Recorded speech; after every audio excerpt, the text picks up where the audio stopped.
अस्सलाम वालेकुम दोस्तों, क्या हाल चाल है। उम्मीद करता हूँ आप बिल्कुल खैरियत से होंगे। मैं भी बिल्कुल खैरियत से हूँ अल्हम्दुलिल्लाह। तो आज मैं आपको बताऊँगा कि सीड इतने महंगे हैं बहुत ज़्यादा, और उनकी जर्मिनेशन अगर 100% ना हो और आपके बीज ज़्यादा मिस हो जाएं, यानी कि पनीरी के लिए, तो बहुत बड़ा नुकसान हो जाता है। बीज कमो पेश 2, 3, 4 या 5 या 6 रुपए में एक सीड पड़ता है। तो उसके अंदाजे से मैं आपको बताता हूँ। वीडियो को एंड तक ज़रूर देखिएगा, इंशाल्लाह कोई कमी भी नहीं रहेगी और आपका सीड 100% जर्मिनेशन होगा।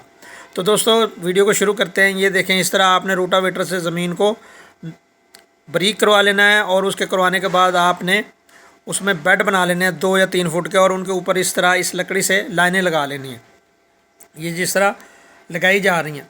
तो इसमें करना क्या है कि इसमें बीज इन लाइनों में डाला जाएगा। इस वीडियो में आपको बताएंगे किस तरह डाला जाएगा, और उसके डालने के बाद इसके ऊपर जो पुरानी खाद होती है, 1 साल पुरानी गोबर की खाद, वो बिल्कुल भुरभुरी बन जाती है, वो आपने इन लाइनों में डालनी है।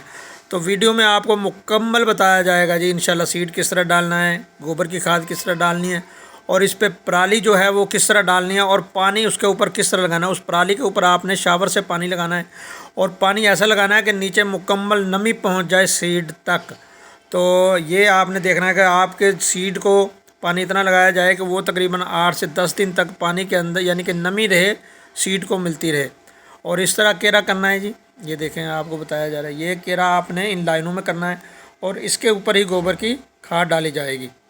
तो उसके ऊपर पानी लगा दिया जाएगा। और आपको बता दूं, जो इसमें हमने खाद और स्प्रे जो करनी है, करना क्या है कि इसमें ये लाइनें निकालने से पहले या रूढ़ी के साथ मिला के भी आप खाद डाल सकते हैं, पर कार्बोफ्यूरान और डीएपी आपने ज़रूर डालनी है। आपकी पनीरी की नोट जो है नीचे से मोटी होगी, यानी कि ताज़ा और जानदार आपकी पनीरी होगी उसकी वजह से। और दूसरा, जब आप इसके ऊपर गोबर की खाद डालेंगे, वो इसके निकलने में आसानी करेगी, क्योंकि वो नरम होती है, और फौरी जैसे ही ये नीचे इसका अंगूर होगा और फौरी ऊपर की तरफ आ जाएगी उस गोबर की वजह से।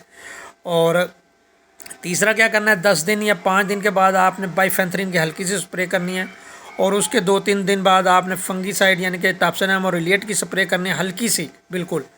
तो ये 2 स्प्रे हैं, तो पनीरी आपकी इंशाल्लाह 30 या 35 दिन के अंदर भरपूर तैयार हो जाएगी, और एक भी सीड आपका ज़ाया नहीं होगा अगर बीज असल होगा, 1 नंबर होगा। तो वीडियो को अंत तक ज़रूर देखिएगा इंशाल्लाह। इसमें मैंने मुकम्मल इसका यानी कि अपने हाथ से ये लगाई है, आपको हर चीज़ इसमें मिलेगी जो बातें मैंने आपको बताई हैं। तो जिस तरह पराली डालनी है, जिस तरह गोबर की खाद डालनी है।